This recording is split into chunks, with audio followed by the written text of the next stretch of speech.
For more than 4,900 years, one structure has stood against wind, sand, and time itself. On the edge of the desert, rising from the Giza Plateau, the Great Pyramid dominates the horizon, silent, precise, and almost impossible. Built for Pharaoh Khufu around 2560 BCE, the Great Pyramid of Giza was once the tallest structure on Earth, over 2 million stone blocks, each weighing several tons, placed with astonishing accuracy, aligned almost perfectly to the cardinal directions. But here's the question that has fascinated historians, engineers, and dreamers alike. How did an ancient civilization, without steel tools, cranes, or modern machinery, build something so massive? Was it brute force, ingenious engineering, or a level of organization far beyond what we imagine? Tonight, we're stepping back 4,500 years into a world of copper tools, river barges, labor gangs, and one of the most ambitious construction projects in human history. This is the real story of how the pyramids were built. Act 1. The monument. The monument that shouldn't exist. For more than 4,000 years, the Great Pyramid has stood on the Giza Plateau, watching empires rise and fall around it. Long before Rome, long before medieval kingdoms, long before the modern world began to take shape, this monument was already ancient.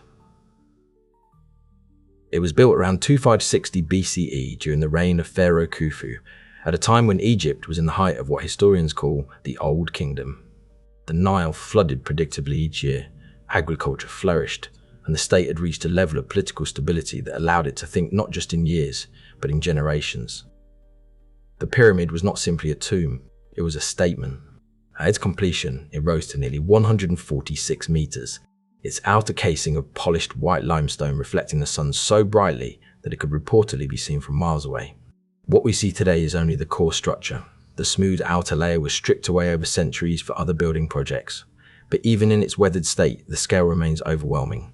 The base covers over 13 acres of land. Each side stretches more than 230 meters.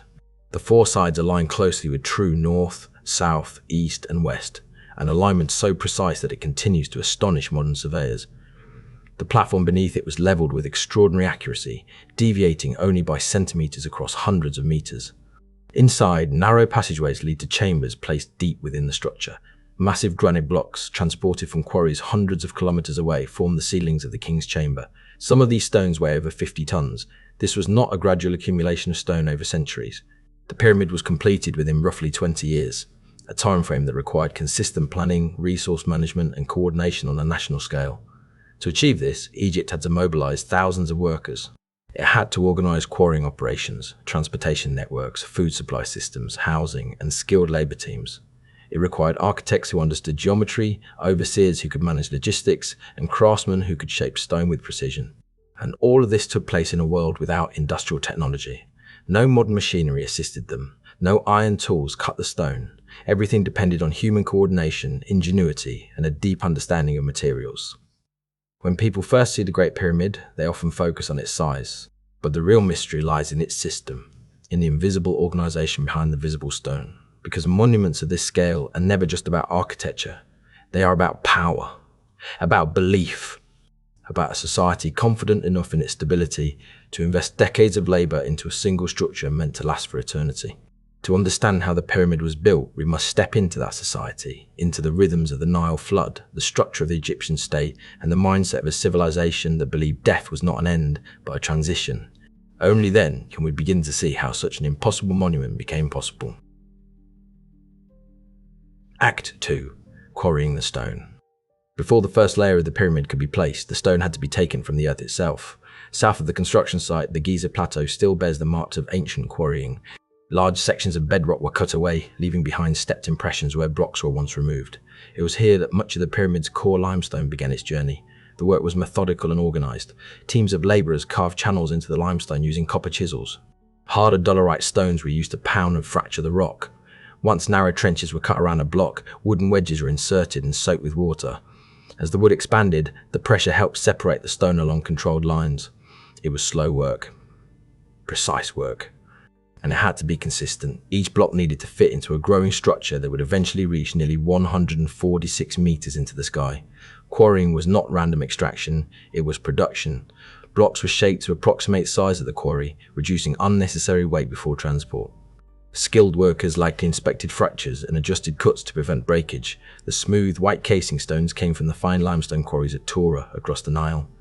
These stones were of higher quality, cut with greater care, and polished before placement. When the pyramid was complete, this outer layer reflected sunlight intensely. In its original state, the structure may have appeared almost radiant against the desert landscape. Then there was the granite. Granite for the internal chambers was quarried in Aswan, nearly 800 kilometers to the south. Harder than limestone and far heavier, granite required even more effort to shape. Some of the beams placed above the king's chamber weigh more than 50 tons. Their presence deep within the pyramid suggests careful structural planning, not improvisation. Quarrying alone demanded coordination. Workers needed tools, food, shelter, and oversight. Production had to align with construction schedules. Thousands of blocks had to be extracted, shaped, and prepared in a steady rhythm that could last for years. The pyramid did not begin at its base. It began here, in the dust and noise of the quarry, in the repeated strike of stone against stone, in the steady removal of blocks that would one day form a monument meant to last forever. And once the blocks were freed from the earth, the next challenge emerged, moving them across land and water to the construction site. Act 3. Transportation. Cutting the stone was only the first step. Once the block was separated from the quarry floor, its true journey began. A single limestone block could weigh 2 to 3 tons. Granite beams could weigh more than 50. Each one had to travel from its place of origin to a precise position within a structure that was constantly growing in height. For the core limestone quarried at Giza, the distance was relatively short. But even moving a multi-ton block a few hundred meters across uneven terrain required planning. The ground had to be prepared. Pathways may have been cleared, leveled, and compacted. The movement of each block had to align with the pace of construction above. The Egyptians used large wooden sledges to drag the stones across land. Relief carvings from later tombs show teams of workers pulling heavy loads while another individual pours water onto the sand in front of the sledge. Modern experiments have shown that slightly wet sand reduces friction, allowing heavy objects to slide more efficiently without sinking. It was physical work, but it was not random exertion. Groups likely pulled in coordinated rhythm. Overseers controlled direction and timing. Ropes had to withstand enormous tension. If one team moved too quickly or too slowly, the entire system could fall out of balance. For the fine white casing stones from Tura, transport relied heavily on the Nile. These stones were loaded onto boats and floated downstream toward Giza. During the annual flood season, canals and waterways likely extended closer to the construction site, making unloading more manageable. The Nile was not just a river, it was infrastructure. In 2013, archaeologists uncovered a papyrus diary belonging to an official named Mera. The text records routine shipments of limestone blocks from Tura to Giza during Khufu's reign. It describes teams, schedules, and deliveries in a matter-of-fact tone. There is no hint of mystery in the document, only administration. Stone loaded, stone delivered, work recorded. Granite from Aswan required an even longer journey. These massive blocks were quarried nearly 800 kilometers to the south. They were transported by boat down the Nile, then unloaded and dragged across land to the construction site. Some of the granite beams placed above the king's chamber weigh more than 50 tons. Moving them would have required extraordinary coordination and careful handling. Every shipment depended on timing. The quarries had to produce at a steady rate. Boats had to travel with the current. Labour teams had to be available when materials arrived. Delays in one stage would ripple across the entire project. What emerges from archaeological evidence is not the image of a chaotic building effort powered only by brute strength. It is a system, a network of extraction sites, transport routes, seasonal labour forces, and administrative oversight.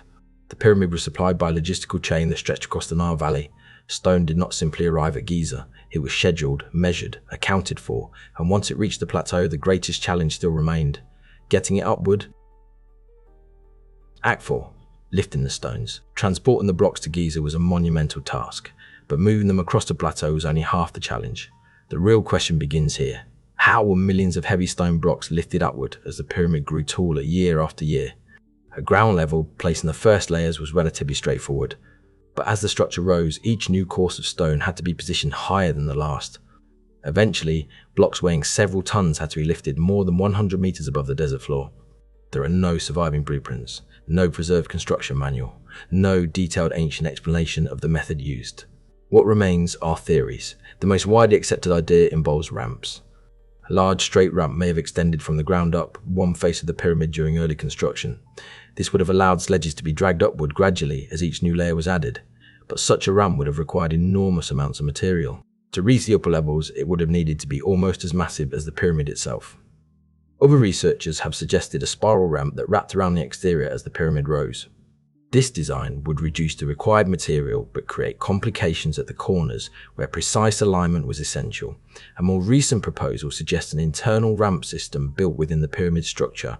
According to this theory, a hidden ascending corridor may have allowed stones to be moved upward from inside the monument itself. Some architectural features discovered through modern scanning have fueled speculation that internal pathways may exist beyond what is currently accessible. None of these theories has been proven conclusively. What is clear, however, is that the Egyptians understood balance, leverage, and controlled force.